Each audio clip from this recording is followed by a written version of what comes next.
Welcome sa Tagalog Horoscope, ang iyong gabay sa pang-araw-araw na buhay. Hatid namin ang pinakadetalyadong horoscope na magsisilbing gabay mo sa pera, trabaho, pag-ibig, kalusugan, at swerte. Naway magtagumpay sa buhay ang lahat ng ating tagapakinig at subscribers sa buong mundo. Maraming salamat sa pag-subscribe at tanggapin ang siksik, liglig, at umaapaw na biyayang hatid ng Tagalog Horoscope. Ito ang iyong pang-araw-araw na horoscope para sa Aries, para sa Marso 21, 2025.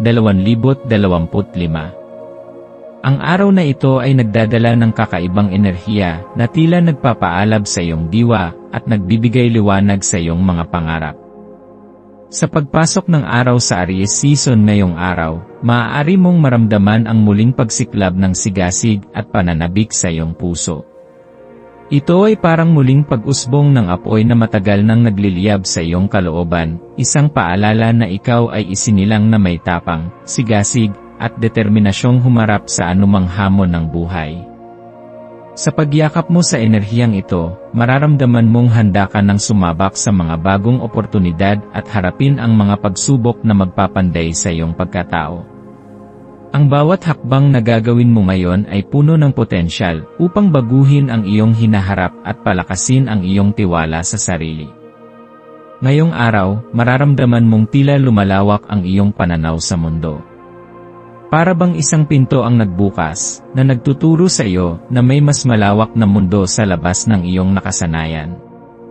Ang iyong likas na pagiging malakas ang loob ay magdadala sa iyo sa mga bagong karanasan na maaaring maging mahalagang bahagi ng iyong paglalakbay sa buhay. Kung may mga bagay kang matagal nang gustong subukan, ngayon na ang tamang panahon upang bigyan ito ng pagkakataon. Ito man ay pagpasok sa isang bagong proyekto, pagsubok sa bagong hobby, o pagpapakilala sa iyong sarili sa mga bagong tao. Ang lahat ng ito ay may potensyal na magdala ng positibong pagbabago sa iyong buhay. Mahalagang gamitin mo rin ang araw na ito upang pagnilayan ang iyong mga lakas at karunungan. Sa paglipas ng panahon, maraming pagsubok na ang iyong napagdaanan, at bawat isa rito ay nagturo sa iyo ng mahahalagang aral. Ngayon ay magandang pagkakataon upang balikan ang mga karanasang iyon at kilalanin kung paano ka pinalakas ng mga ito. Tandaan na sa bawat tagumpay at pagkakamali, ikaw ay naging mas matatag at mas matalino. Ito ang sandali upang buuin muli ang iyong kumpiyansa sa sarili at magpasya na gamitin ang mga natutunan mo upang maging mas maingat at matatag sa hinaharap. Ang iyong positibong pananaw sa buhay ay isang mahalagang sandata na makakatulong sa iyo na magtagumpay. Sa bawat sitwasyon na iyong haharapin, tandaan na ang pag-isip ng positibo ay may kakayahang baguhin hindi lamang ang iyong damdamin kundi pati na rin ang direksyon ng iyong buhay. Kapag pinili mong maging optimistiko, mas magiging bukas ka sa mga oportunidad, mas madali mong mahahanap ang mga solusyon sa mga problema, at mas magiging kalmado ka sa pagharap sa mga pagsubok. Sa araw na ito, subukan mong ituon ang iyong isipan sa mga bagay na nagbibigay sa iyo ng inspirasyon at motibasyon. Ang pagtuon sa iyong mga pangarap at mithiin ay magbibigay sa iyo ng lakas upang patuloy na sumulong. Ito rin ay magandang araw upang maging matapang sa iyong mga desisyon. Kung may mga bagay kang matagal nang gustong gawin, ngunit pinipigilan ng pag-aalinlangan, ngayon na ang tamang panahon upang subukan ito. Sa bawat hakbang na iyong gagawin, tandaan na may kakayahan kang baguhin ang takbo ng iyong buhay sa pamamagitan ng pagtitiwala sa iyong sarili. Sa pamamagitan ng iyong tapang at determinasyon, magagawa mong lampasan ang anumang hadlang at gawing oportunidad ang bawat pagsubok. Ang iyong maswerteng kulay para sa araw na ito ay pula.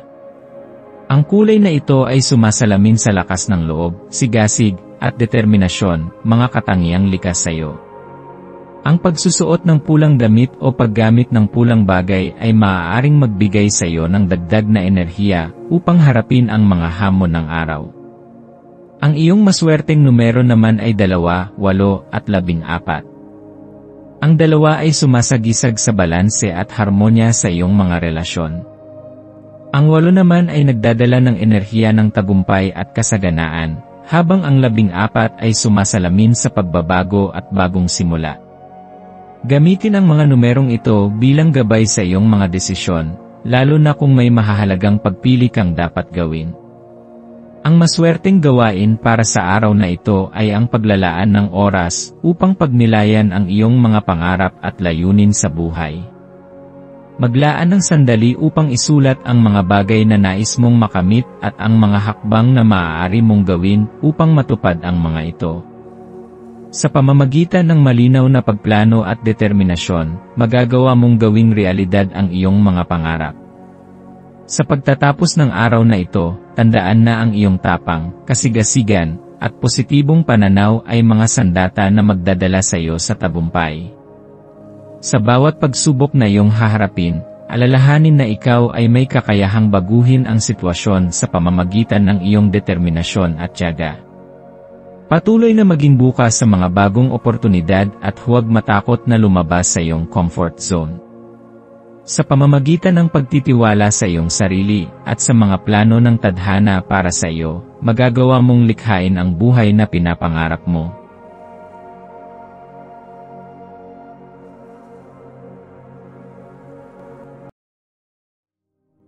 Tayo ay magkaroon ng kaunting sandali upang ipagdasal ang lahat ng mga dalangin ng ating mga subscribers, na sana'y matamo nila ang kanilang mga pinapangarap sa buhay, magandang trabaho, mabuting kalusugan, payapa at masayang pamumuhay, at siksik, liglig at umaapaw na biyaya at kayamanan.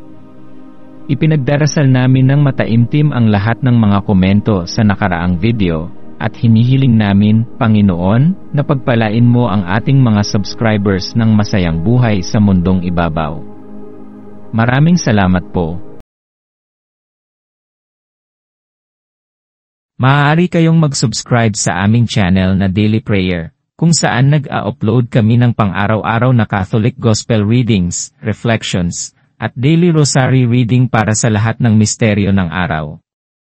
Tulungan ninyo kaming buuin ang community na ito at mag-subscribe na. Ang link ay nasa description box.